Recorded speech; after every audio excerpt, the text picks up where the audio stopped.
이 말씀을 듣는 하나님 나라의 거룩한 백성들 가운데 왕이신 만왕의 왕이신 하나님께서 부어주시는 은혜와 평강이 오늘도 충만케 임하시기를 축복합니다. 아멘. 오늘 마가복음 1장 29절입니다. 회당에서 나와 이렇게 되어 있습니다. 이 회당은 어디에 있는 회당일까요? 가버나움입니다. 가버나움에 있는 회당에서 나와서 곧 야고보와 요한과 함께 시몬과 안드레의 집에 들어가시니, 그러면 시몬 베드로죠.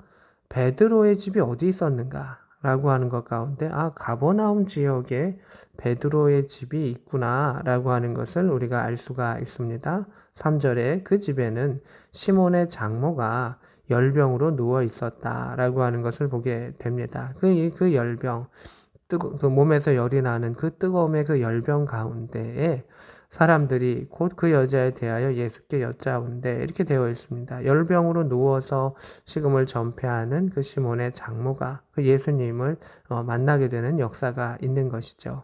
31절에 나아가 그 손을 잡아 일으키시니 열병이 떠나고 여자가 그에게 수종드니라 이렇게 되어 있습니다. 예수님께서 하나님의 말씀을 가르치셨고, 그 다음 귀신을 내어 쫓으셨고, 또 예수님의 또 다른 사역이 무엇이죠? 병든 자를 치유하시는 것이죠. 천국 복음을 선포하시고, 말씀을 가르치시고, 병든 자를 치유하시고, 귀신을 내어 쫓으시는, 이게 예수님의 4대 사역인데, 예수님께서 이제 병자를 치유하시는 그 일들이 나타나고, 그 병자로서 치유함을 받은 사람이 베드로의 장모다라고 하는 것입니다.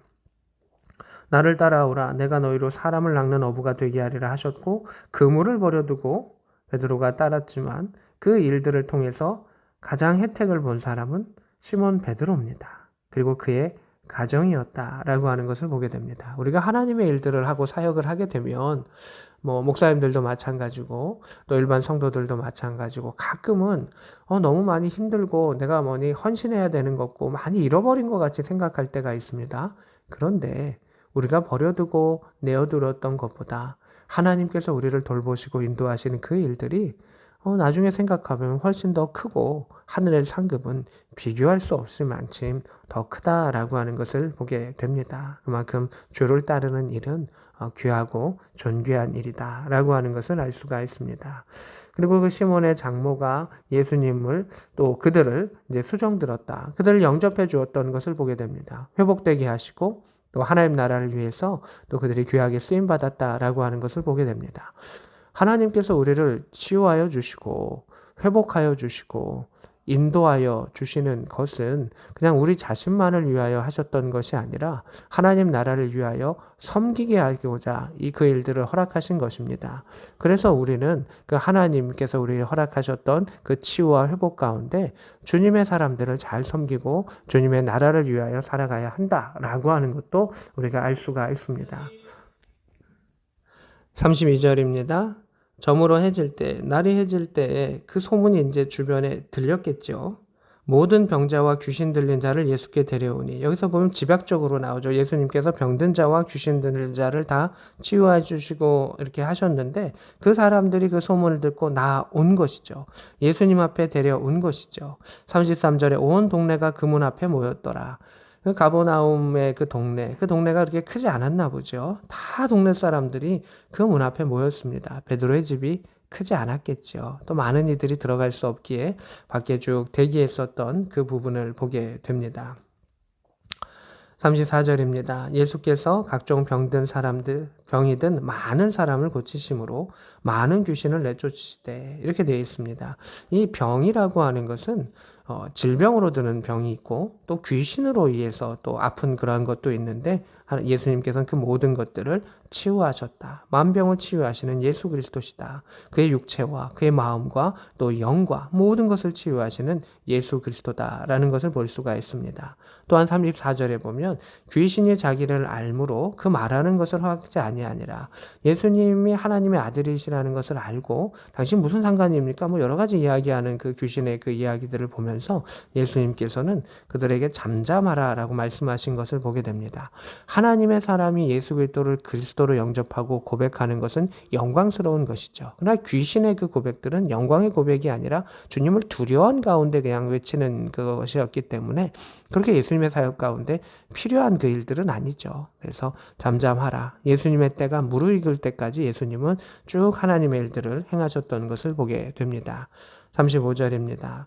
새벽 아직도 밝기 전에, 그러니까 깊은 새벽이죠. 아직 어두운 그 새벽 가운데 예수께서 일어나서 나가서 한적한 곳으로 가사 거기도 기도하시더니, 이게 예수님의 사역의 핵심 포인트입니다. 예수님은 주변에 늘 많은 사람들이 있었습니다. 그리고 그 사역 가운데 하나님과의 교통과 소통이 참 중요하시기 때문에 한적한 시간을 가지시면서 기도하셨다. 아무도 따라오지 않는 시간, 홀로 있는 시간, 하나님과 함께 하셨던 그 시간을 가지셨다라고 하는 것을 우리는 볼 수가 있습니다. 그리고 그곳에서 기도하셨습니다. 하나님과 함께 대화하시고 기도하셨던 그 예수 그리스도의 그 걸음을 보게 됩니다. 많은 사람들이 주변에 있습니다. 많은 사람들이 주님을 찾아옵니다. 그들을 다 돌보셨지만 정작 주님에게 필요한 것은 무엇이었을까요? 하나님과의 깊은 교제인 것을 보게 됩니다. 목사님들도 그렇고 성도들도 마찬가지인데 우리는 참 많은 일들을 합니다. 또 교회 일도 많이 합니다. 또 우리가 가끔 오해하는 것은 교회 일은 다 영적인 일이라고 생각할 때가 있습니다.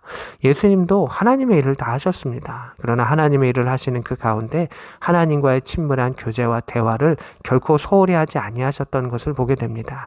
그 일이 본질이며 그 일들을 행할 때 예수님께서 하나님을 더 사랑하실 수 있으며 또 하나님께서 원하시는 뜻을 분별하시며 그 일들 가운데 나아가실 수 있는 동력을 얻으셨다라고 하는 것을 보게 됩니다. 예수님이니까 하셨습니다. 그것이 아닙니다. 예수님은 이 땅에 오셔서 나도 이 일을 행할 수 있고 너도 그 일을 행할 수 있다라고 우리에게 보여주신 것이 예수님의 사역이고 모범을 보여주신 것이 또 예수님의 그 모습이다라고 하는 것을 보게 됩니다. 36절입니다. 시몬과 그와 함께 있는 자들이 예수의 뒤를 따라가 만나서 모든 사람이 주를 찾나이다. 이렇게 되어 있습니다. 지금 이 깊은 새벽에 시몬과 그 제자들이죠. 그 예수님의 제자들이 예수님을 찾아온 겁니다. 밤새 찾았을 수도 있지만 밤새 찾았다기보다는 자다가 깨보니까 예수님이 안 계시네? 라고 했을 수도 있습니다. 어느 경우였든지 간에 그들은 그 새벽에 예수님을 찾아오게 되었었습니다.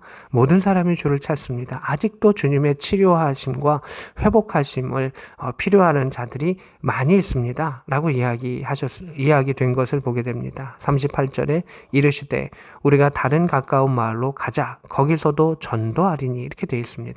여기서 우리는 두 가지의 것을 생각할 수 있죠. 하나는 주님이 늘 우리 곁에 계실 것이라고 생각해서는 안 된다. 우리를 치유하실 때, 우리 곁에 계실 때, 은혜가 있을 때 우리는 주님의 곁으로 가야 한다는 것입니다. 주님이 가버나움에서 많은 기적을 행하셨지만 그 기적을 행하신 것은 목적이 있는 것이고 또 시몬 베드로 가정 가운데 그것을 행하셔서 주변에 그 은혜가 넘쳐갔던 것이죠.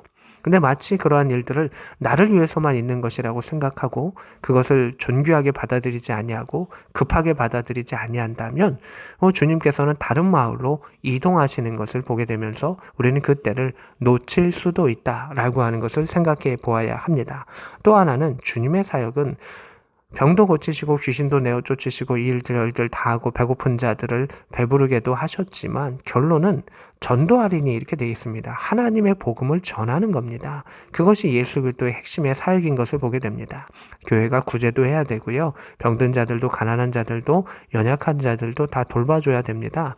그러나 그게 메인 핵심 사역은 아니라는 겁니다. 1번의 사역은 전도입니다. 그들의 영을 살리는 것이 핵심인 것이지 빵도 하나의 말씀 안에서 필요한 것이다. 그 두 가지를 같이 가야 되지만 하나의 말씀이 우선된다라고 하는 것을 우리가 잊지 말아야 합니다. 전도하시고 또 귀신들을 내어 쫓으시더라. 그 하나의 복음을 전하는 것 가운데 영적인 싸움이 늘 계속되고 또 그 복음의 역사는 그들의 영을 치유하는 것입니다.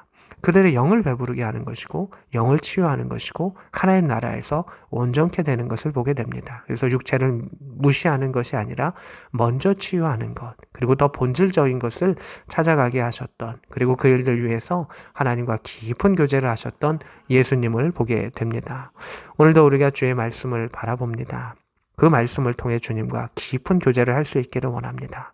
또 아침에 또 새벽에 이 말씀을 통해서 또 하나님과의 그 교제 가운데 하나님의 음성이 들리고 그 하나의 말씀이 능력으로서 임하여서 병든 자를 치유하며 악한 영을 내어 쫓으며 그 가운데 하나님의 복음이 아름답게 선포될 수 있는 것을 경험할 수 있는 복된 저와 여러분 될 수 있기를 우리 구주 예수 그리스도의 이름으로 축복합니다. 아멘.